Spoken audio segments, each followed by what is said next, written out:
자, 그 개역개정 보시면 여러분 그 세번역하고 같이 세번역 보실 수 있는 부분 세번역을 좀 보세요. 자, 이 두 부분만 제가 세번역을 참고할게요. 자, 개역개정은 이렇게 되어 있어요. 1장 9절이 그들이 우리에 대하여 스스로 말하기를 우리가 어떻게 너희 가운데로 들어갔는지와 너희가 어떻게 우상을 버리고 하느님께로 돌아와서 살아계시고 참되신 하나님을 섬기는지와 이렇게 되어 있어요. 자, 세번역은 그들은 우리를 두고 이야기합니다. 지금 이제 1장에서 여러분 기억해 보시면 사람들이 이 데살로니가에 있었던 이야기를 다른 사람한테 했더니 다른 사람들이 정말 그들의 믿음을 크게 생각했다는 거죠. 그런데 그들이 이야기했던 게 뭔가 하면 우리가 여러분을 찾아갔을 때의 세번역입니다. 여러분이 우리를 어떻게 영접했는지. 자, 바울에게 영접이란 말이 중요하다고 말씀드렸죠. 자, 영접이라는 게 영어로 하면 뭐라고 그랬습니까? 웰컴 했는지. 그러니까 그들이 생각할 때에 그들의 처음 자세가 굉장히 놀라웠는데 바로 빌립보에서 환난을 당하고 바울이 데살로니가에 갔을 때 데살로니가 사람들이 이유에 어찌되었건 바울과 실로아노가 있었겠죠. 그들을 웰컴한 거죠. 빌립보에서 맞고 시들어서 힘이 빠져서 복음을 전하다가 실패한 그들이 왔을 때 그들을 웰컴 해준 거죠. 자, 그게 있고 하나 더 하면 2장 4절에 이거는 개역개정이나 세번역이 괜찮아요. 우리는 하나님께 검정을 받아서 세번역으로 제가 일단 읽겠습니다. 맡은 그대로 복음을 전합니다. 우리가 이렇게 하는 것은 사람의 환심을 사려고 하는 것이 아니라 우리의 무엇을? 우리의 마음을. 자, 4절, 2장 4절이에요. 오직 하나님께 개역개정이에요. 오직 하나님께 옳게 여김을 입어 복음을 위탁받았으니 우리가 이와 같이 말함은 사람을 기쁘게 하니 아니요 오직 우리 마음을 감찰하시는 하나님을 기쁘시게 하려 합니다. 2장 4절을 제가 NRSV 여러분 나눠드린 걸 한번 볼게요.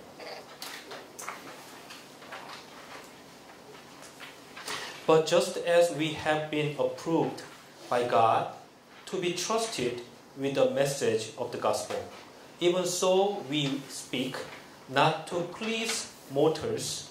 그러니까 mortals, 그러니까 생명 있는 것들, 그런 것들, 그러니까 유한한 것들을 기쁘게 하려 하는 것이 아니라 조금 더 이제 느낌이 있죠. 이게 헬라어 번역이 좀 살아 있어요. But to please God. 그러니까 여기서 중요한 게 뭐겠어요? 영원하지 않는 것들을 기쁘게 하는 게 아니라 하나님을 기쁘시게 하는 것. But to please God who tests our 뭐예요? heart. 여기서 heart가 그 유명한 카르디아입니다. 카르디아. 이게 한국말로 마음으로 번역이 되는데 이 마음으로 번역했던 게 우리가 저번 시간에 파일리몬, 빌레몬서에 있었죠. bowels. 그 heart라고 발음을 했잖아요. 그러니까 저번 시간에 없었던 분을 설명드리면 바울이 번역이 마음으로 됐지만 그 마음으로 번역된 그것의 원래의 헬라어는 창자, 내장이라는 뜻이었다고요. 그러니까 창자, 내장이라는 것이 이 내장기관을 나타내는 거잖아요. 그렇지만 창자, 내장이라고 했을 때는 오히려 굉장히 감정적인 것이고 여기에서 카르디아라고 했을 때는 이 카르디아는 그야말로 뭡니까? 심장. 여러분이 도깨비 드라마 보십니까? 네. 거기서 심장이에요. 그 심장이에요. 내 심장을 너에게 준다 했을 때 그것은 도깨비 그런 말이 나오는지 모르겠지만 내 심장을 너에게 준다 그랬을 때 그것은 내 마음을 준다는 게 아니죠. 뭘 준다는 얘기예요? 예? 내 생명을 준다는 거예요. 그러니까 카르디아란 말은 여기서 마음이란 말은 헬라어 세계에서는 절대로 감정적인 표현이 아닙니다. 나의 심장을 누가 테스트해요? 내가 복음을 전할 때 하나님이 테스트하는 거예요. 나의 심장을 내가 누군가에게 하나님의 복음을 전할 때 하나님께서 하는 건 나의 복음의 내용이 아니라 복음을 전하는 그 사람의 심장을 테스트하는 거죠. 그러니까 이것은 단순히 어떤 마음, 내 마음이 뭐 기쁘고 어쩌고 이런 감정적인 게 아니라 나의 전 삶을 관장하는 나의 생명의 가장 중요한 신체기관을 얘기하는 거예요. 그러니까 내가 심장을 걸고 내 복음을 전한다는 얘기가 똑같은 거죠. 앞으로 대부분의 마음이라고 나올 때 이 마음은 카르디아예요. 심장입니다. 그러니까 내가 나의 나의 마음이 기쁘게 되었다. 이게 무슨 말이에요? 나의 심장이 기뻐 뛰었다는 얘기예요. 그러니까 내 마음이 그냥 기쁘다 이런 뜻이 아니거든요. 명확하게 이것은 감정적인 게 아니라 정말 나의 인격과 나의 삶이 거의 걸려있는 거죠. 그러니까 바울이 어떤 그런 말을 썼다라는 것, 그걸 기억해 주시기 바랍니다. 자, 4장 들어가겠습니다.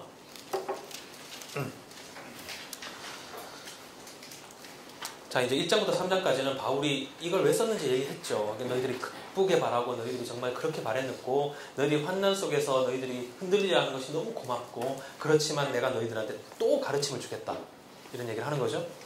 자, 그러므로 형제들아 우리가 끝으로 주 예수 안에서 너희에게 구하고 권면하노니 너희가 마땅히 어떻게 행하며 하나님을 기쁘시게 할 수 있는지를 우리에게 배웠으니 곧 너희가 행하는 바라 더욱 많이 힘쓰라. 자, 얘기했대요. 바울이 더욱 힘쓰래요. 내용이 뭐예요? 모르겠어요. 그렇지만 그 뒤에 조금의 힌트를 줍니다. 자, 우리가 주 예수로 말미암아 너희에게 무슨 명령으로 준 것을 너희가 아는데 이것이 뭔가 하면 하나님의 뜻인데 이 하나님의 뜻이 무엇인가 하면 너희의 거룩함이라. 자, 이제 바울이 이제 거룩함. 그러니까 3장 마지막에 너희들을 거룩하여 흥없게 하려 하시는 게 목적이고 그것이 언제까지인가 하면 강림하실 때까지 주 예수 그리스도가 강림하실 때까지 그게 목적인데 그 거룩함을 이제 설명하기 시작하는 거예요. 곧 음란을 버리고 각각 거룩함과 존귀함으로 자기의 아내 대할 줄 알고 자기의 아내 대할 줄 알고 여기까지 아내 대할 줄 알고 밑줄 쭉 거세요. 자, 이제부터 자매님이라고 말씀드리는 여사님 하여튼 분노하십시오. 자, 거룩한 게 뭐예요? 아내를 잘 컨트롤하고 잘 다스리고 이게 지금 아주 나이스하게 번역했지만 대할 줄 알고가 뭐겠어요? 대할 줄 알고 헬라어 번역보다는 그냥 영어 번역으로 대할 줄 알고 컨트롤 You should be well to control your wife. 자, 이 말이에요. 자, 새 번역 봅시다. 이거 보면 황당한데 이 4절이 각 사람은 자기 아내를 거룩함과 존중함으로 대할 줄 알아야 됩니다. 자, 그런데요. 자, 여러분 NRS 보세요. NRS 4장. 이 가부장적인 한국 성경 같으라고. 자, NRSV 4장 4절. 제가 읽을게요. 4장 4절. That each one of you 같이 가고 있죠, 저하고. knows how to control 뭐예요? Your own body in holiness and honor. 완전히 다른 번역이죠. 완전히 다른 번역이에요. 그러니까 무슨 일이 있었는지 모르겠지만 한국 번역은 싹 다 자기 아내를 잘 다스려야 된다. 거룩함으로 잘 다스려야 그렇지만 영어 성경은 Your own body라고 되어 있다는 거예요.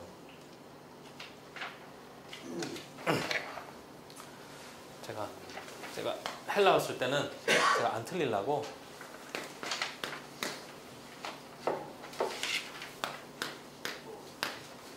스케오스 이게 그 문제의 단어입니다.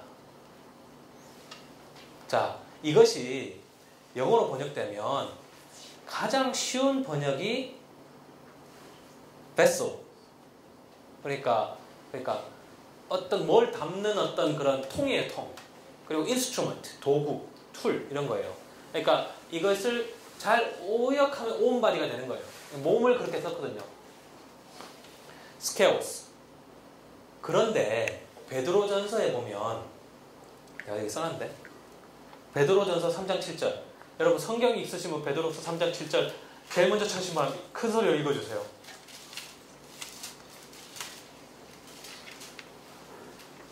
남편들아 이와 같이 지식을 따라 너희 아내와 노고하고 그를 더 연약한 그릇이요 또 생명의 은혜를 함께 이어받을 자로 알아기 여기라 이는 너희 기도가 막히지 않는 아니라 여기서 아내가 뭐라고 했어요? 연약한 그릇. 연약한 그릇 할 때 이 그릇이 이거예요. 그러니까 vessel, instrument. 연약한 그릇이에요. 자, 여기에서 아내가 연약한 그릇이니까 바울이 이거 똑같은 단어를 썼어요. 그러면 이게 뭘 것이다? 아내일 것이다. 이런 생각을 했단 말이에요. 누가. 한국 성경은 싹 다 이렇게 번역이 됐어요. 공동 번역은 아마 다를 거예요. 개역, 개정, 세번역 다 이래요. 영어 성경도 옛날 꼴 가부장적인 상황에서 쓰여진 성경은 your wife라고 되어 있어요. 자, 그러니까 제가 이런 말씀을 쓰는 거는 그냥 제가 화나서 그런 게 아니라 여러분 이 성경 본문 말씀을 어디 가서 만약에 이렇게 설교하실 때 절대 자기 아내라 그러시면 안 됩니다. 성경에 이렇게 나와 있다고 해서. 근데 여러분 한국 성경이 번역이 잘 돼 있어요. 다만 몇 군데 이런 부분이 있어요. 그러니까 어디 가서 자기 아내를 잘 이렇게 거룩한가 뭐 이렇게 하면 이게 거룩한 삶을 사는 거야. 완전히 헛다리 짚는 겁니다. 심지어 킹제임스 버전, 그 오래된 킹제임스 버전도 your own 뭐 heart인가 your own 뭐 desire인가 이렇게 돼 있는데 하여튼 제가 그래서 저는 이 개역개정은 몰라도 세번역은 정말 여기 데살로니가전서 번역하신 분한테 편지를 쓰고 싶어요. 그러나 앞으로 제가 어떻게 될지 모르기 때문에 일단은 몸을 사리는 것으로 하고 여러분은 알고 계십시오. 이거 자기 안에 아닙니다.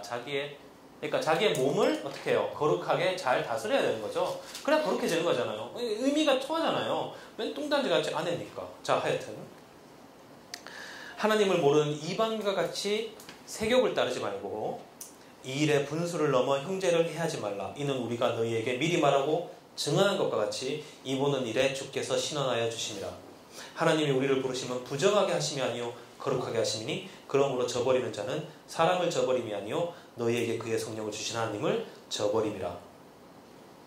자, 이제 앞으로 바울 서신을 볼 때마다 계속 우리가 부딪히는 것이 바로 바울이 성적 방종을 경계하는 내용이에요. 그러니까 이거의 컨텍스트를 좀 아는 것이 좀 좋을 것 같아서 제가 말씀드릴게요. 단순히 예를 들면 생각해 보세요. 나는 결혼하기 전에 성적인 관계를 맺은 적이 있다. 그럼 거룩하지 않은 거냐? 뭐 이런 거 있잖아요. 그러니까 지금 우리가 생각하는 어떠한 그 성적인 생활과 그 당시에 사람들이 생각하는 성적인 생활이 굉장히 다르거든요. 제가 간단하게만 설명드리면 위에 고린도전서나 뒤에 가면 길게 바울이 설명을 해요. 정말 뭐 이렇게 얘기하는데 로마의 당시 로마 그레코 로마 문화에서는 성생활이 여러분이 생각하는 것보다 훨씬 더 엄청나게 상상할 수 없을 정도로 자유로웠다고 생각하면 돼요. 자, 자기의 아내가 그 집에 있는 노예인 남자와 성적인 생활을 하는 것을 남편이 어떻게 생각했을까요? 즐겁게 지내. 자, 남편은 누구하고 성생활을 해요? 16살짜리 어린 노예 남자하고 성생활을 해요. 즐겁게 지내. 할렐루야. 그죠? 그러니까 이 성생활이라는 것은 그 바운더리라는 것은 우리가 이 핵가족이 만들어지고 근대적 상황 안에서 계속적으로 복잡한 발달을 한 것이고요. 당시 그리스 헬라는 결혼 생활과 성생활 아무 상관이 없어요. 아무 상관이 없는 거예요. 그리고 그 당시에 성생활의 방종이라고 하면 뭔가 하면 여러분이 이것은 제가 뭐 특별하게 얘기하는 게 여러분이 인터넷 찾아보시거나 영어 자료처럼 얼마나 나오는 거예요. 뭘 지켜야 룰이 있어요. 성생활에 룰이 있어요. 그럼 우리 이런 얘기 그냥 쉽게 편하게 할 수 있을 정도로 그죠? 다 성인들이죠. 성생활에 룰이 있어요. 뭐냐 하면 어태커 그러니까 하는 사람과 당하는 사람이 정해져 있어요. 그게 룰이에요. 왜냐하면 이게 좀 복잡한데 그 로마 사회에서의 젠더라는 것에 여러분 그 섹스하고 젠더가 달라요. 내가 남자라는 것과 내가 남성이라는 건 달라요. 남자라는 건 그냥 생물학적으로 내가 남자의 형태를 가졌다는 거고 젠더라는 건 사회적으로 나에게 주어진 성역할이에요. 그러니까 내가 남자처럼 생겼으니까 나는 여자를 만나서 섹스를 하고 애를 생산해야 된다는 건 하나의 나의 성적 역할이에요. 그렇죠. 왜냐하면 내가 남자로 태어났다고 해서 꼭 결혼해야 될 필요 없잖아요. 그러니까 젠더라는 건 하나의 그 사람의 성을 뜻하는 거예요. 사회적으로 구성된 남성이면 해야 될 거, 따라야 될 거 이런 것들이 다 이렇게 사회적으로 형성되어 있는 거예요. 옛날에 가부장적 사회에서는 남성의 역할은 뭐예요? 돈 벌어오고 일하고 집을 보호하고 그러면서 집에서 엄청난 권리와 권한을 갖고 생사여타권을 그 집안의 생사여타권을 갖는 게 남성의 젠더적 특징이죠. 여성은 아무것도 없는 거죠. 아무것도 없는 거. 그런데 당시의 로마 시대에는 오로지 머스큘리니티, 남성성만 존재해요. 자, 남성성이 어떤 게 있을까요? 강하고, 그죠? 공격적이고, 호전적이고, 뭐 다 이렇게 생각하는데 남성성 생각하면 돼요. 자, 여성성이라는 존재는 없어요. 오로지 남성성이 없는 게 여성성이에요. 그러니까 진정한 가부장적 사회는 어떤 사회인가 하면 여성이 존재하지 않는 사회, 여성이 존재하지 않는 사회. 오로지 남성성만이 존재하는 사회. 자, 그러면 재밌어요. 자, 그렇다면 어떤 여성이 있어요. 이 여성이 막 운동을 해가지고 막 근육이 막 나오고 막 발차기도 잘하고 막 싸움도 잘하는 거예요. 자, 어떤 여자가, 어떤 남자가 있어요. 이 남자가 굉장히 페미나인해서 여성적이어서 막 몸도 얍실하고 얼굴도 하얗고 막 꽃꽂이 하는 거 좋아하고 이래요. 자, 둘 중에 누가 남성의 성에 가까워요? 근육 있는 여자가 가까운 거예요. 자, 그러면 얍실합실한 남자는 어떤 거예요? 그 젠더적 룰을 어기고 있는 거예요. 그런데 그 남성적인 그 여성이, 그죠? 약간 어떤 여성이 어떤 남자하고 섹스를 하는데 남자가 그대로 누워있고 그 여자가 주도적으로 섹스를 하는 거예요. 그럼 그게 뭐예요? 방종이에요. 성적 방종. 로마 시대에서는. 그러니까 성적인 머스큘리니티만이 존재하는 사회에서는 그 머스큘리니티 자체를 부정하는 행위 자체가 성적인 방종이고 그것이 문제가 되는 거예요. 그러니까 내가 남자예요. 30대 남자고 아주 건장한 남자고 아주 남성성이 풍부한 남자예요. 16살짜리, 14살짜리 남자아이는 어떻게 해요? 그 남성성이 발현되기 전에 아름다운 육체를 가진 남성이죠. 이 섹스는 뭐예요? 거룩한 거예요. 그죠? 머스큘리니티가 있으면서도 내가 더 풍부한 머스큘리니티로 약간 페미나인한 머스큘리니티와 섹스를 하기 때문에 이것 자체가 전혀 이상하지 않은 거예요. 바울이 얘기하는 게 뭐예요? 이거예요. 남성과 남성이 함께 색이 부릴 때도 있고 여성과 여성이. 왜냐하면 여성과 여성이 섹스를 한다는 것 자체가 왜 이상하냐? 여성은 공격받아야 되는 존재거든요. 언제나 성적 역할을 할 때. 그렇지만 여성과 여성이 섹스를 하면 한 여자가 공격자가 되고, 그죠? 한 여자가 그걸 받는 사람이 되니까 뭐예요? 이 룰 자체를 파괴하는 거죠. 성적인 방종이에요. 그러니까 지금 현재 호모섹슈얼리티하고 완전히 다른 개념이에요. 하여튼 재미있고 흥미진진한 로마 이야기. 예. 그러한 사회에서 바울이 지금 이야기하는 이 성적인 방종이라는 것이 기본적으로 로마가 가지고 있었던 성적인 행태를 비판하는 것이라고 받아들였을 때는 굉장히 자연스럽죠. 왜냐하면 바울이 언제나 말할 때 거룩이라는 것은, 그죠? 세상의 어떤 코드하고 분리되어 있는 것이고, 그런 그 유대교가 가지고 있었던 그런 성적인 어떤 것과 로마가 다른 그런 부분들도 학자들이 얘기하지만, 기본적으로 로마가 가지고 있었던 이러한 어떤 성적인 역할과 sexual exploitation, 성적 착취의 어떤 문화에 대해서 바울이 느끼고 그것에 대해서 경고하고 있었다는 것은 굉장히 놀라운 생각이에요. 바울에게 있어서. 2000년 전이라서 도대체 어떤 생각으로 바울이 이런 생각을 가지고 이렇게 사람들에게 경고하고 있는지 모르겠다고 싶을 정도로 그 당시는 성적인 어떤 코드가 지금과는 완전히 다른 시대였다는 거죠. 근데 이게 뒤에 가면 어떻게 되는가 하면, 바울의 얘기를 받아들인 사람들이, 초대 교우들이 어떻게 되는가 하면, 남자하고 여자 사이에는 언제만 해야 돼요? 밤에만 해야 돼요. 그러니까 이게 역으로 이게 발전을 하는 거예요. 완전히 성적인 어떤 것을 완전히 배제하면서 어떻게 하면 성적인, 전혀 바울이 얘기한 방종하고 완전히 멀어질까라고 하다 보니까 부부끼리도 언제만 해야 되느냐? 밤에만. 뭐 때? 아기를 낳아야 되는 마음이 생겼을 때만. 그 말고 섹스하는 건 뭐예요? 싹 다 방종인 거예요. fornication. 음란함인 거예요. 낮에 하는 것도 뭐예요? 음탕한 거예요. 자, 여러분 음탕하지 않는 삶을 살기 위해 노력해 보시고, 그러니까 이게 2000년 전에 어떤 성적인 코드를 그냥 지금으로 딱 갖고 와가지고 지금 이것을 이렇게 읽으면서 얘기를 하면 굉장히 애매해지는 거예요. 바울이 지금 얘기하는 것이 세욕이 읽는다, 뭐 그 성적인 방종을 경계하라, 이라는 것은 그야말로 그 성문화, 로마에 있어서의 성문화에 대한 바울의 어떤 명확한 어떤 그런 센스가 있는 거죠. 우리가 이제 뒤에 가면서 바울이 길게 목록을 쓸 때는 조금 더 명확하게 그걸 바라보게 될 거예요. 그걸 말씀드리고 싶었고요. 자, 9절부터 형제 사랑의 한 가지 더 말씀드리면 얘기 못할 수도 있으니까, 여러분 그렇게 보면 바울이 그렇게 나쁜 사람이 아니에요. 여자들아 잠잠하라 뭐 이런 얘기해서 많은 여성분들이 흥분하시기도 하고 그러는데, 바울 그 당시에 여러분 그 여성의 지위를 생각해 보면 저는 조금 바울을 실드 쳐주시지 않나. 우리가 또 그 본문을 다루게 되겠지만 좀 그런 생각을 좀 하거든요. 봅시다. 9절 형제 사랑에 관하여서 너희에게 쓸 것이 없음은 너희들 자신이 하나님의 가르치심을 받아 서로 사랑함이라.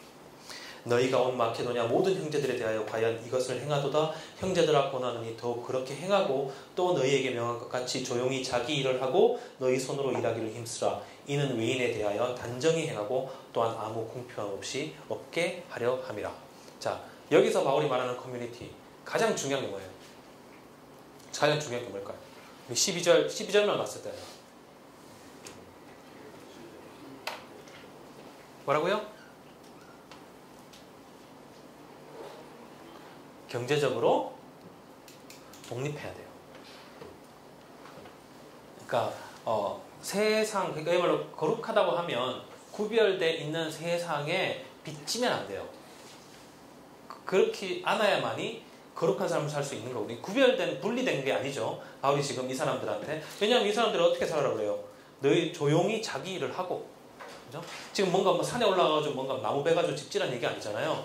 조용히 자기 일을 하고, 그리고 너희 손으로 일하기를 힘쓰라.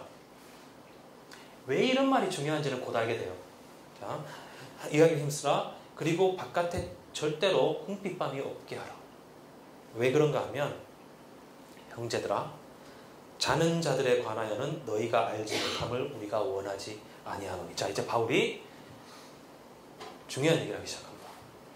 이때까지 2000년 동안 수많은 사람들이 이걸 읽고 정말 별생 난리가 났던 그 이야기를 하기 시작하죠. 우리가 예수께서 죽으셨다가 다시 살아나심을 믿을진대 이와 같이 예수 안에서 자는 자들도 하나님이 그와 함께 데리고 오시리라. 우리가 주의 말씀으로 너희에게 이것을 말하노니 주께서 강림하실 때에, 자, 다시 오실 때에 세컨드 커밍, 우리 살아남은 자도 자는 자보다 결코 앞서지 못하리라. 주께서 호령과 청설량의 소리와 하나님의 나팔 소리로 친히 하늘로부터 강림하시리니 그리스도 안에서 죽은 자들이 먼저 일어나고 그 후에 우리 살아남은 자들도 그들과 함께 구름 속으로 끌어올려 공중에서 주를 영접하게 하시리니 그리하여 우리가 항상 주와 함께 있으리라. 그러므로 이런 말로 서로 위로하라. 자, 먼저 제가 질문 드릴게요. 13절부터 18절까지 가장 중요한 핵심이 뭘까요? 가장 중요한 핵심. 바울이 13절부터 엄청난 얘기를 했잖아요. 가장 중요한 핵심이 뭘까요? 이때까지 우리가 데살로니가 전서를 읽었어요. 쭉 읽은 그 흐름에 따라서 제일 중요한 말이 어딜까요? 뭐라고요? 위로하라. 위로하라가 핵심입니다. 왜냐? 일단 이걸 우리가 알고 가야 돼요. 바울이 이 사람들에게 있어서 이 사람들한테 복음을 전할 때 뭐라고 했어요? 환난이 있을 거라고 했죠. 그리고 너희들이 그 환난에 이 사람들이 넘어질까봐 너무너무 걱정을 했죠. 그리고 디보나리아까지 보내가지고 이 사람들이 믿음이 바로 섰는지 확인까지 했죠. 그리고 그 다음에 3절에서 뭐라 그러는가 하면 너희들이 참 잘 서 있지만 내가 너희들의 또한 가르침을 내리는 게 뭐예요? 이 사람들을 걱정돼서 가르침을 내리니까 이 가르침은 뭐를 위한 가르침이에요? 서로를 위로하라. 서로 위로하라. 무슨 말이에요? 잊어버린 사람에게 말해주라는 뜻이죠. 서로 위로하라. 자, 그 위로하라는 내용이 뭔가 하면 바로 부활과 심판에 대한 예수님의 재림에 대한 이야기인데, 이 얘기를 하기 전에 제가 먼저 그 당시의 컨텍스트에 대한 저의 의견을 말씀드리겠습니다. 로마가 몇 가지 얘기를 드릴게요. 첫 번째, 제가 천국에 가서 바울 선생님한테 제가 이런 식으로 얘기를 했는데요. 바울이 아닌데 이러면 저도 할 말 없는 거예요. 저 이런 건 책임지지 않습니다. 저는 오로지 복음과 어떤 그런 거에 책임지지 설명은 제가 공부하는 것에서 이런 게 있었네. 이런 게 의미가 있다. 이렇게 생각하는 걸 여러분한테 전달하는 저의 의견이에요. 자, 로마의 도시가 어떻게 생겼는가 하면 로마 사람들이 죽으면 그죠? 돈 없는 사람들은 그냥 구덩이에 갖다 버리고 자, 돈 없고 돈 있고 자, 자기가 그 비석 세울 돈을 마련한 사람은 무덤을 어디 세울까요? 네? 자, 로마의 도시와 도시를 잇는 게 뭡니까? 여러분 로마 가보신 적 있어요 여기? 예, 그 로마의 그 2000년 아피아 가도와 그 로마의 그 오래된 길을 걸어보신 적 있습니까? 그죠? 그게 약간 보면 말로는 여행할 때 그냥 시골길처럼 생긴 길이 있대요. 로마의 가도입니다. 가도. 로마가 제일 먼저 한 게 뭔가 하면 길을 닦아요. 누가 그 길을 가기 위해서? 군대가 가기 위해서. 로마 사람들이 정말 머리가 좋은 사람들입니다. 전체 소아시아에 길을 다 닦아놨어요. 그래서 그 길로 군대가 이동하기 위해서 길을 닦아놨어요. 로마 사람들이 무서움이 없는 사람인데 유일하게 무서워하는 게 있어요. 물을 무서워합니다. 물을 무서워합니다. 바다로 가는 걸 싫어해요. 그러니까 굉장히 전략적인 사람들이기 때문에 바다는 언제나 불안전한 세계죠. 그죠? 그러니까 언제나 계산적이에요. 그래서 걸어가서 배로 가면 일주일 갈 수 있는 거리도 한 달 걸려도 걸어갑니다. 이 사람들이. 자, 도로가 있고 도시가 있어요. 무덤을 어디 짓는가 하면 길가에 짓습니다. 비석을. 자, 로마 사람들은 내세를 믿지 않았어요. 그저 그들이 죽으면 이 커뮤니티가 함께 그냥 죽은 채로 그냥 같이 있다고 생각했어요. 그래서 비석에다가 여러 가지 얘기를 세우는데 뭐 이런 거 나그네 지나가다가 내 얘기 좀 들어보겠나. 내 이름은 뭐래. 내 이름은 뭐 한수연이라고 하네. 이게 비석의 내용이에요. 그러니까 뭔가 이렇게 어떤 죽음에 대한 어떤 유희적인 어떤 그런 게 있죠. 그게 이제 그들의 철학의 어떤 그런 그 있잖아요. 뭐 죽을 때 소크라테스가 죽을 때 내가 닭을 빚진 게 있으니 닭을 갖다 주게. 죽는 마당이 무슨 소용이에요. 그죠? 근데 그게 그 사람들은 그걸 보고 감탄하는 거예요. 죽음에 대해 저렇게 초연한 사람이 있나. 그죠? 저는 그 얘기 들었을 때 뭐 전혀 뭐 하여튼 소크라테스가 훌륭하다고 그러는데 뭐 어쩌라고. 자, 하여튼 그런데 이게 이제 그 사람들의 어떤 생각이죠. 자, 그러면 로마에서는 유한겔리온 복음 누가 말하는 게 복음입니까? 로마에서는 황제가 말이 복음이에요.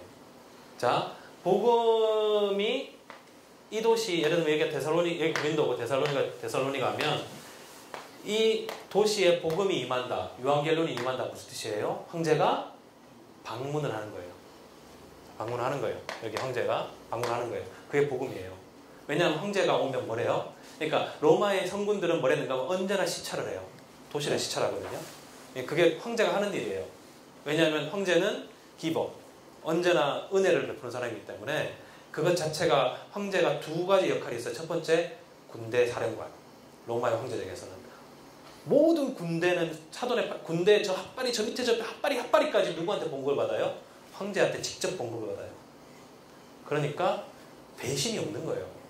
내 밥주머니가 어디에 있어요? 황제한테 있으니까요. 황제는 로마의 제1의 갑부이자 군대 대장이자 그러니까 원로원이고 말 안 되면 다 모가지 쳐버리는 거죠. 황제가.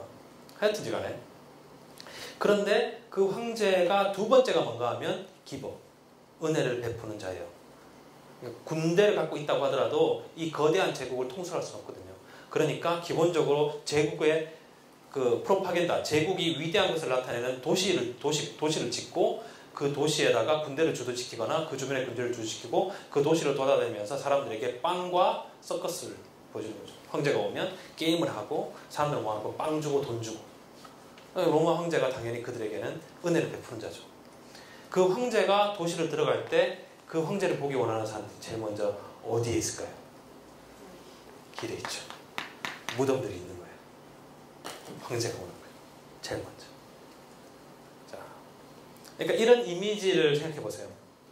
자, 그러면 예수님께서 부활하셔서 오실 때 제일 먼저 누구에게 오실까요? 무덤에 있는 자들한테부터 오시는 거죠. 그죠? 그러면 당연히 누구부터 살아나요? 무덤에 있는 자부터 살아나요. 자, 이게 첫 번째 제가 여러분한테 드리는 하나의 어떤 그런 컨텍스트적인 얘기고, 두 번째는 로마 황제정이 시작되는 계기가 바로 율리우스 시저부터죠. 그러니까 율리우스 시저는 여러분이 시오노 나나미의 로마인 이야기 시간 있으면 한번 읽어보십시오. 정말 재밌습니다.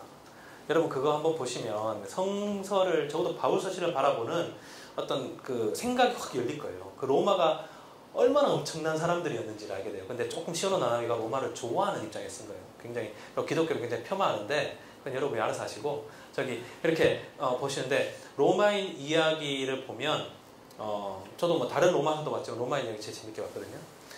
로마 제국으로 만든 건 율리우스 시저예요. 율리우스 시저는 정말 그야말로 싸우면 무조건 이기는 사람이에요. 싸우면 무조건 이기는 사람이에요. 왜냐하면 로마가 이게 넓어진, 처음에는 로마가 이제 로마 도시 국가잖아요. 여러분 롬 가보셨다고 그랬죠. 그 롬이라는 도시에만 사는 사람들이에요. 그 사람들이 그 주위의 도시들과 함께 동맹을 맺어요. 결국 이제 처음에는 이제 군사적으로 이기면서 동맹을 그 라틴 동맹을 맺거든요. 그게 이태리잖아요. 그 이태리가 원래 로마하고 다 독립된 그 도시 국가들의 총합이에요. 자, 이것을 맺고 점점 로마가 커지니까, 그리고 로마가 이제 그 사람들의 우수한 게 있어가지고 엄청난 군사적인 성공을 거두거든요. 그러다 보니까 계속 넓어지고, 그러니까 로마는 뭐예요? 이렇게 넓어지면 다른 나라를 만나잖아요. 그럼 다른 나라를 만나면 그 나라하고 제일 처음에 얘기하는 게 화평을 맺자 그래요. 화평을 맺자. 근데 얘들이 싫다 그러잖아요. 그럼 일단 힘을 보여주고 화평을 맺자. 싫어? 싹 다 죽여버리는 거죠. 그러니까 몇 명만 그렇게 해치우면 뭐예요? 자연히 로마가 오면 무릎을 꿇는 거예요. 근데 로마에 무릎을 꿇지 않는 사람, 왜냐하면 무릎 꿇린 다음에 뭘 져요? 거기다가 도시를 지어요. 도시를 짓고 상수도를 놓고 목욕탕을 놓고 라이브러리를 놓고 학교를 지은 거예요. 사람들이 자연히 동화되는 거죠. 로마에 동화되는 거죠. 그리고 제일 먼저 하는 게 거기에 귀족들과 왕족들을 어디로 보내요? 로마로 보내죠. 그래서 거기서 교육을 시켜요. 그리고 다시 그게 왕으로 꽂아요. 가장 대표적인 건 헤롯 대왕이죠. 헤롯 대왕이 로마에서 공부한 사람이거든요. 그러면 이제 동화가 되는 거예요.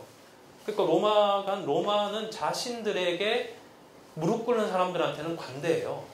괜찮아. 시민권도 주고 귀족들한테 원로원에 들어올 수 있는 권한도 주고, 지금의 미국보다는 훨씬 더, 그만하죠. 네, 하여튼 그런 도시인데, 그런 사람들인데, 문제는 뭔가 하면 야만족들이 문제예요. 그러니까 야만족들은 커뮤니티, 국가가 없잖아요. 그러니까 야만족들은 배고프면 들어와서 로마 약탈하고 도망가는 거예요. 이건 뭐 국가고 아무것도, 로마가 이게 가장 큰 문제였어요. 그래서 결단을 내리는데, 율리우스 시저가 결단을 내리는데, 이 야만인들이 있는 이 지역 전체를 토벌하는 거예요. 엄청난 정복 작전이죠. 이걸 해내요, 이 사람이. 그래서 유럽의 프랑스 지역과 유럽 전역을 이 사람이 자기 그 로마의 뭐 몇십만 밖에 안 되는 군대를 갖고 이게 다 토벌을 해버린 거죠. 엄청난 군사적 천재입니다. 그런데 그걸 토벌하고 나니까 거기에 뭘 지어야 돼요? 초소를 짓고 도시를 짓고 문명을 만들어야 되잖아요. 그러니까 로마가 엄청나게 비대해지게 되는 거죠. 그러니까 결국에는 야만족의 침입이 로마의 가장 큰 문제였는데, 비대해지면서 문제가 뭔가 하면 군대의 힘이 너무 세진 거예요. 그 당시 로마 이전에는 로마는 공화정입니다. 리퍼블릭 오브 롬. 무슨 말인가 하면 소수의 원로원 사람들이, 우리나라와 똑같아요. 좀 다르지만 정착적으로 많이 다르게. 그냥 쉽게 생각하세요. 국회의원을 뽑는데 국민들이 뽑는 게 아니라 핏줄을 뽑는 거예요. 그러니까 저기 대구에서 제일 돈 많고 제일 이렇게 공부 많이 한 사람 그냥 저기 국회로 가고, 이래서 국회의원이 뽑힌다고 생각해 보세요. 우리나라 솔직히 지역주의 감정 때문에 우리나라 그때 로마의 공화자와 다를 게 없거든요. 그러니까 원로원 200명 내지 300명 되는 사람들이 의사결정을 하고, 그 원로원이 그 원로원과 다른 그 평민들이 뽑는 그 투표를 해요. 평민들이 뽑는 호민관들이 평민들의 입장을 대변해서 원로원과 함께 정치를 행하는 어떤 형태의 공화적인 형태예요. 자, 보세요. 로마 사람들이 생각할 때 가장 이상적인 형태는 율리우스 시저 같은 장군이 밖에서 싸우고, 안에서는 원로원이 있고, 착한 원로원이 있고, 정의로운 호민관들이 시민의 미디를 대변하는 그런 사회가 가장 이상적인 사회예요. 자, 이게 언제 박살이 나느냐? 율리우스 시저가 루비콘강을 건너가지고 로마로 들어왔을 때, 브루투스하고 얘들이 모여가지고 우리를 죽이잖아요. 그러면서 그때부터 옥타비아누스, 결국 뒤에 옥타비아누스가 되지만 브루투스파, 그 다음 안토니우스, 그리고 마그누스 폼페이우스 내전이 시작돼요. 이 엄청난 3명의 장군들의 내전이 시작돼요. 내전이 시작되면 제일 괴로운 건 누군지 아세요? 시민들이에요. 사람들이에요. 그렇잖아요. 내전이면 자기 어머니 아버지가 나의 적인 거거든요. 대표적인 내전이 우리나라에 있었죠. 저번 주에 얘기했죠. 뭡니까? 한국전쟁. 그야말로 같은 민족끼리 같은 가족끼리 총과 칼을 겨눈. 그러니까 50년이 지나도 해결 안 되잖아요. 그때 상처와 아픔이. 제가 제일 존경하는 민중신학자, 제일은 아니죠. 민중신학자는 정말 안병무 선생님. 이분이 모든 것에 엄청나게 열려있는 사람이지만 하나는 절대 용서를 못했어요. 공산주의자들 용서를 못했거든요. 그러니까 이 이념의 고리라는 것이 이 내전으로 인해가지고 이게 50년이 지나도 치유가 안 되잖아요. 내전으로 들어갔어요. 그러니까 그 내전을 해결한 게 뭔가 하면 아우구스투스 황제예요. 아구스도 이제 성경에 나오는 아우구스투스 황제가 나름 열심히 치리해서 로마를 황제정이지만 공화정 비슷하지만 황제정이 나라로 만들고 평화롭게 통치하고 그 다음 티베리우스 시대가 되고 이렇게 내려오면서 좀 안정돼 됐다가 바울 시대 이전부터 로마는 정말 4년에 황제가 6번 바뀌는 6년에 내버린지 하여튼 그런 시대로 들어가게 돼요. 그러니까 내전과 내전이 끝나지 않는 시대. 그 대표적인 그 중에 대표적인 인물이 여러분이 잘 아는 네로 아니겠습니까? 그러니까 이게 로마가 가진 수를 다 써도 안 되는 거예요. 네로가 여러분 어떤 사람이었는가 하면 메시아였어요. 네로가 누구의 핏줄이었는가 하면 시저의 핏줄이고요. 아우구스투스의 핏줄이고요. 그 전에 있었던 플로비우스나 이런 영험한 모든 피를 물려받은 사람이에요. 네로가. 그래서 네로를 가장 우수한 피만 물려받은 이 네로가 우리의 메시아가 될 거라고 생각을 했죠. 근데 네로가 둘도 없는 폭군이 됐거든요. 자, 그러한 상황에서 이 로마를 누가 이끌어갈까? 이 로마가 앞으로 어떻게 될까? 그 당시 시대는 마치 지금의, 제가 자꾸 정치 얘기해서 여러분 싫어하시겠지만 좀 느끼시라고. 이명박 정부 싫어하는 분도 있지만 박근혜 정부 들어가지고 아이고 이랬지만 박근혜 정부 이후에 더한 박근혜가 왔다고 생각해 보세요. 그러면 더 이상 희망을 잃어버리는 시대가 오는 거예요. 로마가 그런 시대였어요. 로마가 정치적으로 이제 로마는 나락으로 떨어지는구나. 이런 시대였죠. 그런 시대를 쉽게 얘기하면 종말론적 시대라고 해요. 그러니까 이 로마라는 곳이 이제 이 로마 황제가 이 제국이라는 것이 이제 결국 모순과 피비린내라는 내전 속에서 죽어가는구나. 이 시대가 끝나가는 거죠. 자, 그러한 시대에 바울이 메시아가 온다라고 하는 의미가 어떤지 상상해 보세요. 새 시대가 시작된다라고 하는 의미가 어떤지, 그 사람들에게 어떻게 들리는지, 바울은 어떤 의미였는지 생각해 보세요. 그러니까 그야말로 너무나 희망이 없는 어둡고 절망적인 정치적 상황 가운데, 그죠? 로마가 제국인 게 무슨 상관이에요? 자기 삶이 너무나 피폐한데, 그죠? 그런 상황 가운데 바울이 이야기하기에 새로운 시대가 오는데, 그게 누구의 시대야? 메시아의 시대고 예수 그리스도의 시대가 오는데, 그 시대에 대한 희망을 바울이 이야기한 것과 별개로 그 시대는 그런 시대였다는 거죠. 그러니까 여러분이 그냥 볼 때 바울이 부활을 얘기하고 예수 메시아의 재림을 이야기하는 것 자체가 뭔가 너무나 종교적인 어떤 그런 어떤 그냥 지금 우리가 살고 있는 평안히 살고 있다가 갑자기 모든 게 와장창 깨지면서 새로운 시대가 그냥 팍 시작해버리는 이런 시대가 아니라 이미 그 시대가 그런 것들에 대한 희망을, 새로운 것들의 희망을 언제나 마음에 품으면서 뭔가 없을까? 새로운 시대가 시작되지 않으면 이 시대가 완전히 끝날 텐데 라는 그러한 아주 어두운 사상과 또한 과거에 대한 너무나 그 뜻깊은 노스텔지어, 옛날의 공화정 시대 때 시저의 시대를 그리워하는 사람들로 가득 차 있었다는 거예요. 마치 죽은 노무현 씨를 바라는 사람들의 마음 심정과 같은 그런 심정이었다는 거죠. 노무현 씨에 대한 여러분의 생각은 다 다양하시겠지만 하여튼 그런 심정이에요. 다시 오지 않는 그런 사람에 대한 그런 시대에 환난 속에 있는 사람들에게 바울이 지금 이 얘기를 하는데, 이 얘기가 왜 중요한가 하면 문헌적으로 텍스트적으로 휴거, 그냥 신자의 공중 들림에 대한 유일한 본문입니다. 많은 사람들이 요한 계시록에 있다고 생각하지만 여기 있는 거예요. 여기. 그리고 더 중요한 것은 우리가 앞으로 보게 되겠지만 로마서와 고린도 전서에서 바울이 새로운 시대 부활에 대한 메시아닉 새로운 시대를 이야기하죠.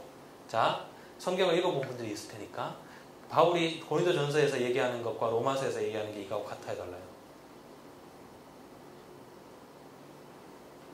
자, 우리가 가면 그 논쟁해 봅시다. 달라요. 내용이 달라요. 부활에 대한 내용이 다르다고요.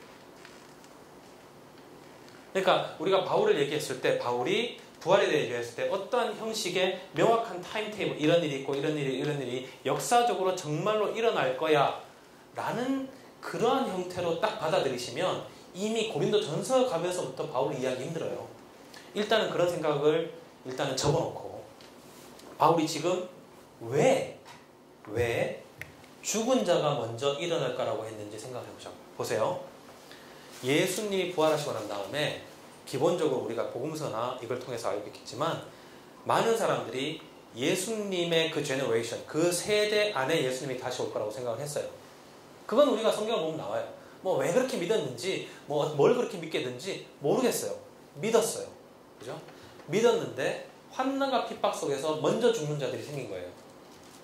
그러면 사람들은 어떤 생각을 할까요? 그들이 뭐예요? 헛되이 죽었구나. 두 가지예요. 첫 번째, 예수님이 늦게 오든가. 그죠? 두 번째, 안 오든가. 그렇잖아요. 그냥 단순하게 생각합시다. 우리 그러니까 앞으로 이 종말론에 대한 얘기는 우리가 바울 하면서 여러분 엄청나게 고민하게 되실 거예요. 저도 공부하면서 엄청나게. 두 가지 중에 하나, 예수님이 천천히 오시면 늦게 오시든가 안 오시든가 둘 중 하나잖아요. 자, 안 오신다. 그러면 안 오신다고 생각한 사람은 다 교회를 떠났겠죠. 왜냐하면 여기 있을 이유가 없죠. 우리 인간적으로 생각해 봅시다. 절대 없어요. 여러분 이 중에서 예수님이 절대 안 오고 그것도 다 거짓말이고 생 거짓말이다 하면 여기 수업 들어올 사람이 누가 있어요? 제 얼굴 보러 와요? 제가 재밌어서 와요? 아니잖아요. 안 오자죠. 그러니까 어떤 형식으로든 믿으니까 여기 있는 거 아니에요? 이게 바울의 얘기예요. 그죠? 어떤 인문학적으로 철학적으로 여러분이 어떻게 설명하는지 바울은 그렇게 생각했다고. 예수님이 부활하지 않는다면 내가 믿은 것도 없고 너희들이 믿은 것도 없고 이렇게 사는 것도 없고 다 헛거다라고 바울은 분명히 생각을 했어요. 그게 맞다면 그 당시 공동체 중에 그래도 남아있었던 사람들은 아, 예수님이 늦게 오는구나 라고 생각했을 거예요. 그래서 인정합시다. 그죠? 요거만큼 제가 좀 확실하게 말할 수 있을 것 같아요. 안 오는데 제너레이션이 지나가는데 예수님이 늦게 오는구나. 그러면 제일 먼저 드는 질문이 뭐겠어요? 그럼 먼저 죽은 사람들은 어떻게 되는 건지. 그게 제일 궁금하죠. 거기에 대해서 바울이 뭐라 그래요? 먼저 부활한다고 그러는 거죠. 그러니까 이게 좀 이렇게 그죠? 그게 바울이 뭔가 하나님부터 계시를 받고 어떻게 이렇게 얘기할 수도 있지만 이것 자체가 만약에 위로로 간다면 바울에게는 그들에게 이런 이야기를 하는 게 전혀 이상하지 않죠. 그리고 바울은 그렇게 믿었겠죠. 그들이 먼저 부활할 거라고. 저는 저희 아버님 먼저 돌아가셨는데 저는 그랬으면 좋겠어요. 저희 아버님이 정말 훌륭하신 분이었거든요. 저희 아버님 먼저 부활했으면 좋겠어요. 만약에 예수님 오시면 먼저 부활해서 부활한 예수님을 먼저 만났으면 좋겠어요. 그게 저한테 큰 위로가 되거든요. 왜냐하면 그런 지금은 모르겠어요. 지금은 바울식으로 말하면 예수님 지금 오시면 천국 갈 분 몇 명인지 모르겠어요. 그죠? 이제는 이런 얘기해도 괜찮은 시대예요. 그죠? 옛날에 이런 얘기하면 저 미친놈이 막 이런 얘기했지만 요즘 교회 돌아가는 거 보십시오. 자, 녹음돼 있는데 하여튼 모르고 여러분 생각해 보십시오. 그렇지만 바울 시대는 뭐예요? 이 사람들은 자기 거 다 버리고 여기 온 사람들이에요. 바울이 얘기한 것 같이 정말 환난과 고난을 각오하고 결단하고 에클레시아를 구성한 사람들이에요. 이 사람들 속에서 먼저 환난을 받고 비참하게 죽어간 자들이 있다면 그들을 바라보는 그들의 마음이 어떻겠어요? 아, 저 사람이 정말 저 죽음이 헛되지 않아야 되는 마음이 있지 않을까요? 바울은 어땠을까요? 그 마음이 더 많았을 거예요. 그러니까 바울은 이외 어찌됐건 이것이 하나의 계시일 수도 있고 정말 일어날 일이 있으면 바울은 그들에게 이렇게 이야기합니다. 그들이 먼저 부활할 거야. 오시면 그들은 먼저 부활시키십니다. 그리고 그들은 뭘 듣는 거예요?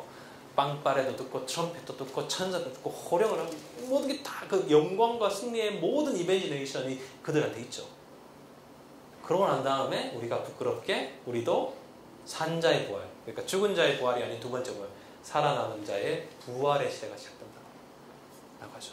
이것을 여러분 3년 환란, 3년 뭐 전천년, 후천년 뭐 이후에 뭐 대통령이 뭐 무슨 뭐 적그리스도라는 둥 뭐 그래가지고 뭐 안 되면 뭐 번역이 되고 뭐 또 어디 가가지고 단미성교회나 뭐 너무 오래됐나요? 하여튼 어디 가가지고 묵방을 하자 휴가 될 걸로 말하면서 찬송을 하든지 그건 여러분 선택이시겠지만 제가 있는 바울은 지금 여기서 있는 바울은 철저하게 그들을 부활의 신앙으로 위로하고 있는 거죠. 그러니까 서로 말로 서로 위로하라. 그러니까 잊어버리는 사람이 있거든 얘기해주는 거예요. 자, 5장 갑니다. 형제들아, 때와 시기에 관하여는 너희에게 쓸 것이 없으면 자, 살짝 쉴드를 치죠. 자, 주의 날이 밤에 도둑같이 이를 줄을 너희 자신이 자세히 알기 때문이라. 자, 여러분 생각해 보세요. 성경에서, 신약 성경에서 유일하게 기적이 등장하지 않는 곳이 있어요. 자, 여러분 바울이 어떤 사람이에요? 사도행전에 죽은 사람 유두고도 벌떡벌떡 살아 일으키고 오죠. 엄청난 사람이잖아요. 서신에 바울이 그런 얘기 한 적 있습니까? 내가 죽은 사람을 살렸다는 얘기 한 적 있어요?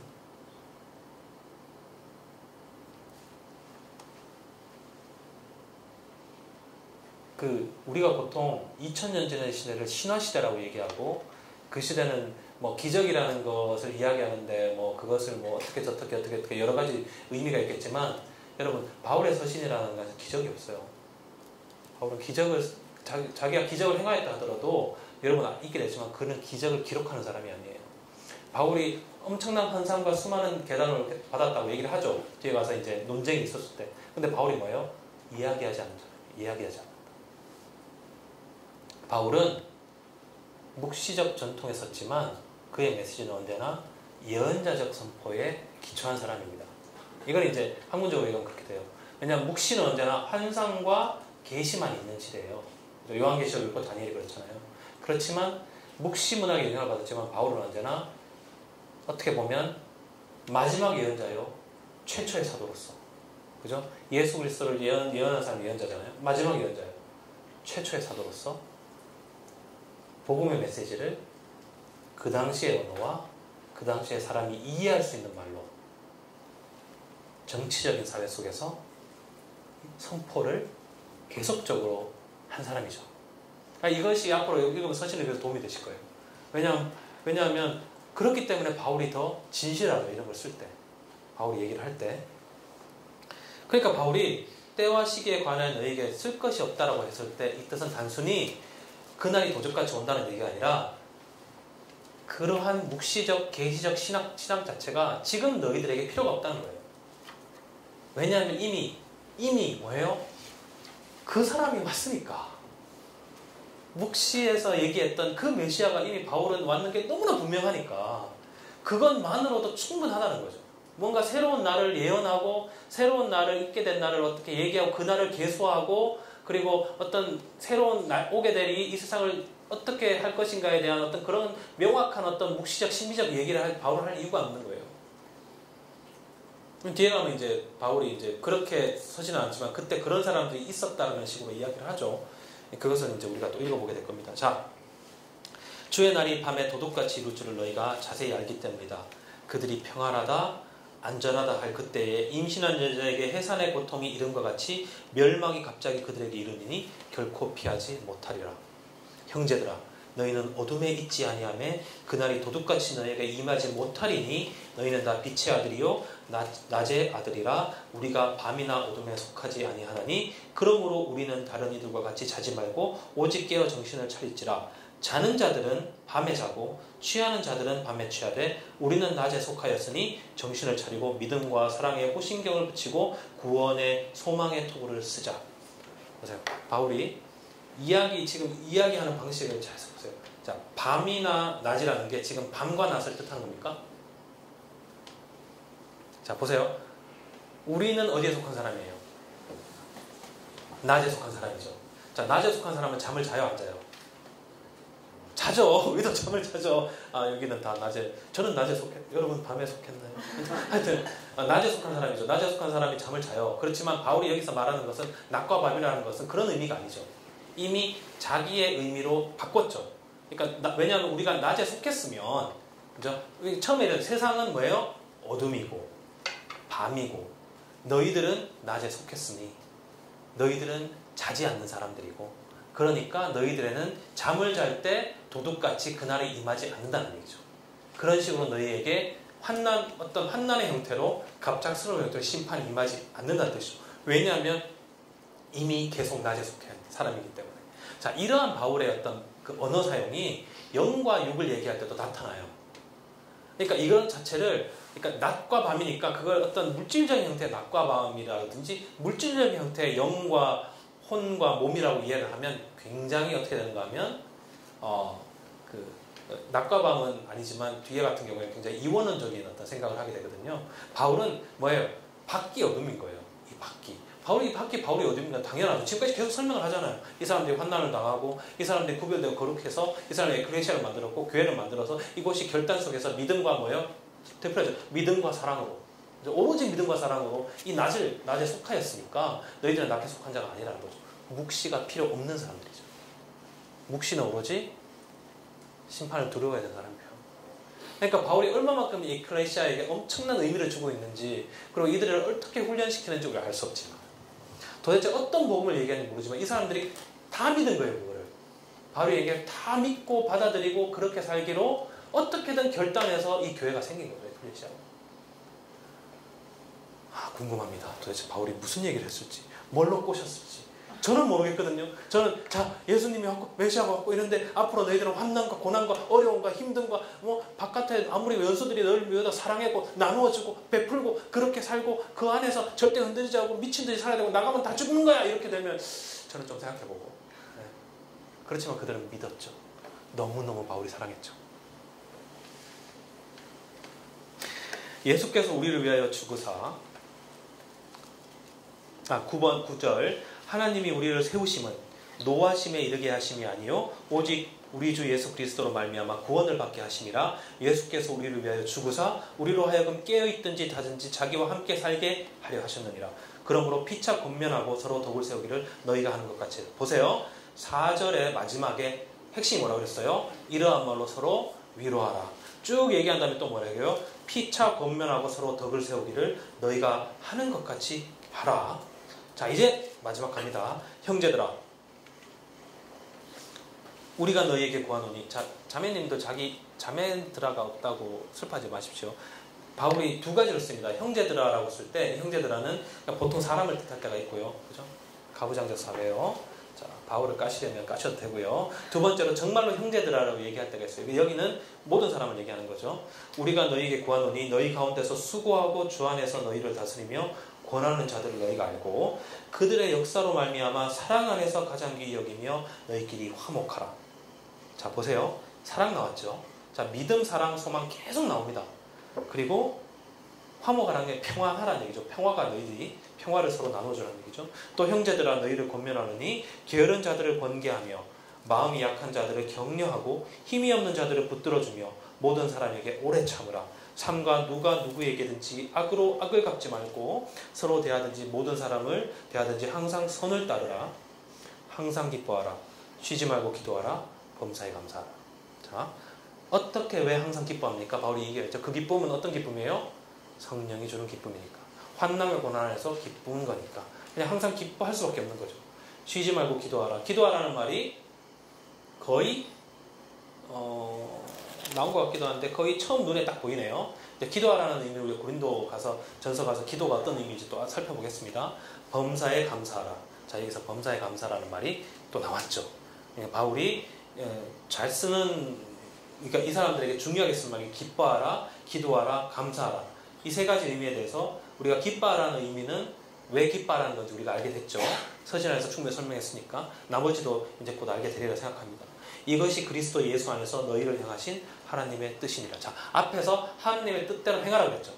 자, 여기서 하나님의 뜻을 바울이 풀어서 다시 설명한 겁니다. 성령을 소멸하지 말며 예언을 멸시하지 말고 범사에 하려 좋은 것을 취하고 악은 어떤 모양이라도 버리라. 자, 보세요.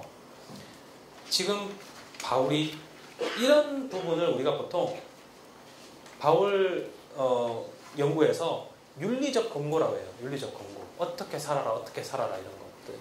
그러니까 그 당시에 서신 중에 마지막 부분에 나오는 서신은 인사하기 이전에 어떤 도덕적인 교훈 같은 것을 철학자들이 많이 썼어요. 그래서 많은 학자들이 이 뒤에 윤리적인 공고는 마치 철학자들이 자기 제자들한테 보낼 때 이렇게 살아라 하는 것처럼 하나의 윤리적인 형식이다 라고 생각을 했어요. 어렵게 얘기한 거죠. 쉽게 표현할게요. 중요하지 않다고 생각해요. 중요하지 않다. 중요한 건 뭐예요? 없어요. 데살로니가전서에서. 중요한 게 뭐예요? 오로지 하나 있으면 부활하는 거. 그죠? 그러니까 데살로니가전서를 많은 학자들이 전통적으로 그렇게 도움이 안 되는 서신이라고 생각했어요. 왜냐하면 윤리적 공고는 뭐 착하게 살아라는 얘기 같고, 그죠? 앞에 너희들이 믿음이 잘 살아. 믿음이 좋아야지. 근데 중간에 설교 이렇게 딱 그 부활에 대한 얘기가 나오니까 부활이고 맞아, 부활이고. 천자가 먼저 부활하고 죽은 자가 부활하고 죽은 자가 먼저 부활하고 산자가 부활하고 이 부활에 대한 말씀이 여기 계시가 나왔네. 저는 반대라고 생각합니다. 데살로니가전서야말로 바울이 정말 믿음의 굳게선 정말로 바울이 사랑했던 사람들에게 바울이 자기의 어떤 그 복음이 아니지만 자기가 얘기하는 교회의 가르침에 대한 엑기스를 담아서 보낸 이야기인데, 여기에서 여러분 제가 다시 한번 읽을게요. 여러분 어떠한 사람들을 생각해 보세요. 어떠한 사람들인데 그 사람들이 한 15명, 20명 되는 사람들이에요. 그 사람들이 모여 살아요. 그렇죠? 모여 사는데 이 사람들이 지금 말하는 대로 사는 거예요.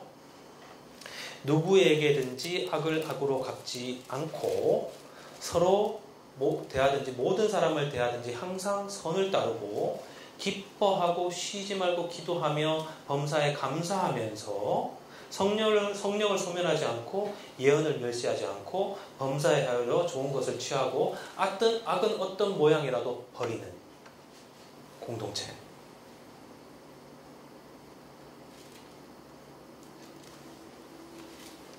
바울이 생각한, 우리가 바울 서신에서 정말로 저는 여러 가지 것들이 좋은 것들이 있지만 정말로 우리가 찾아야 될 것은 바울이 이야기하는 성도들의 삶의, 성도들이에요. 한 사람이 아니라 성도들의 삶의 형식이에요. 과연 어떻게 살아야 될 것인가. 이렇게 살지 못하면 믿음의 역사와 믿음의 행위와 사랑의 수고와 소망의 인내가 없으면 뭐예요? 선택함이 없는 거예요. 적어도 데살로니가전서 바울은 명확하게 얘기하죠. 너희들이 이걸 흔들리면 안 돼. 왜? 너희들이 나의 영광이고 마지막 날에 내가 하나님께 보여드릴 유일한 사람들이니까. 너희들이 흔들리면 난 아무런 값어치가 없는 사도가 되는 거야. 왜? 이게 교회니까. 교회가 이게 없으면 안 되니까. 이렇게 사는 사람들이 2000년 전에 어느 도시에가 있었다고 생각해 보세요. 그때는요, 휴머니즘이 없는 시대예요. 우리는 그 초등학교, 고등학교 때 도덕 배우면서 뭐 선하게 살아야 되고 뭐 철학자들 얘기하고, 그때는 휴머니즘이 없는 시대예요. 모더니즘의 시대가 아니라고. 인간에게 자기의 자유와 권리가 없는 시대예요. 태어나면 그 사람의 자유와 권리가 없다고요.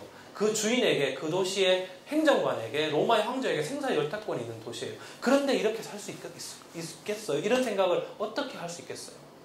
무엇이든지 나눠주고 모든 것을 악을 선으로 갚고 사랑하고 베풀고 아무런 권리와 아무런 자유가 없는 자들부터 그렇게 사는 공동체가 있다고 생각해 보세요.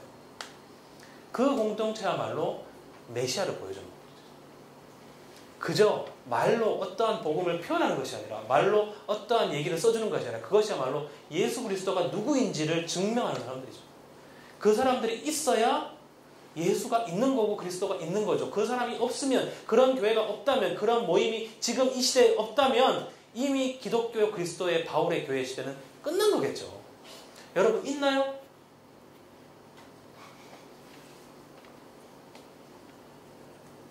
저는 공부하면서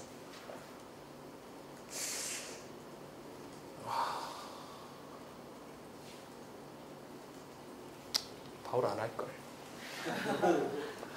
평강의 하나님이 23절 친히 너희를 온전히 거룩하게 하시고 또 너희의 온 영과 혼과 몸이 우리 주 예수 그리스도께 강림하실 때에 흠없게 보존되기를 원하노라. 너희를 부르시는 이는 미쁘시니 그가 또한 이루시리라. 형제들아, 우리를 위해 기도하라. 나를 우리를 위해 기도해 주십시오. 거룩하게 입맞춤으로 모든 형제에게 문안합니다. 내가 주를 힘입어 너희를 명합니다. 모든 형제에게 이 편지를 읽어주십시오. 우리 주 예수 그리스도의 은혜가 너희에게 있기를 원합니다. 마지막 인사가 너무나 의미가 있습니다. 바울이 그들에게 언제나 정말 죽어도 기뻐해, 때려도 기뻐해, 그렇게 살아봐, 아니면 아무것도 아니야 시컷하고 난 다음에 주 예수 그리스도의 은혜가 너희에게 있기를 바랍니다. 이제 우리가 데살로니가에 바울이 쓴 편지를 읽었습니다.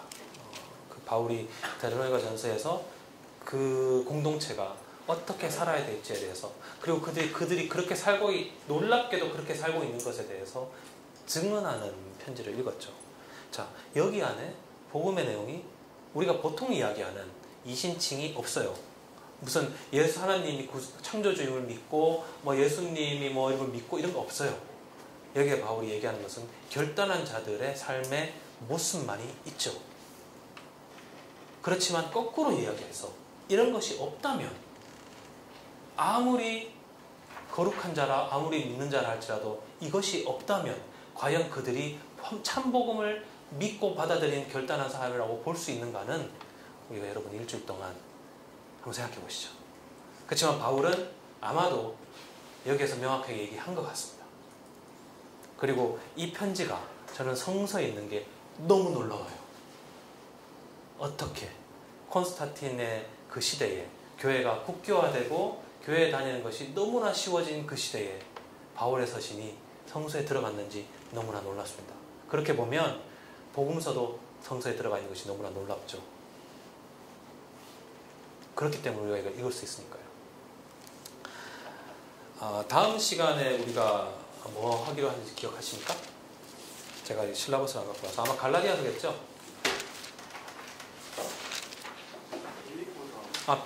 빌립보서입니까? 빌립보서 읽겠습니다. 빌립보서 읽어보시고 제가 숙제를 하나 내겠습니다. 자, 우리가 이제 바울 서신에 적어도 데살로니가전서의 중요한 부분이 뭔지 알게 됐죠. 중요한 부분은 어떤 복음의 어떤 내용이나 신학적인 내용이 아니라 어떻게 살아야 할 것이라는 내용이죠. 그리고 그것은 단순히 어떻게 사는 윤리적 공부가 아니라 그것 자체가 복음을 바로 세우는 내용이라고 말씀드렸죠. 과연 빌립보서에서 여러분이 찾아갈 때에 바울의 에클레시아, 결단한 사람들이 도대체 어떻게 살아야, 어떤 형태로 살아야, 어떠한 형식의 삶을 바울이 얘기하고 있는지를 찾아오시기 바랍니다. 다음 주에 얘기하겠습니다. 고맙습니다.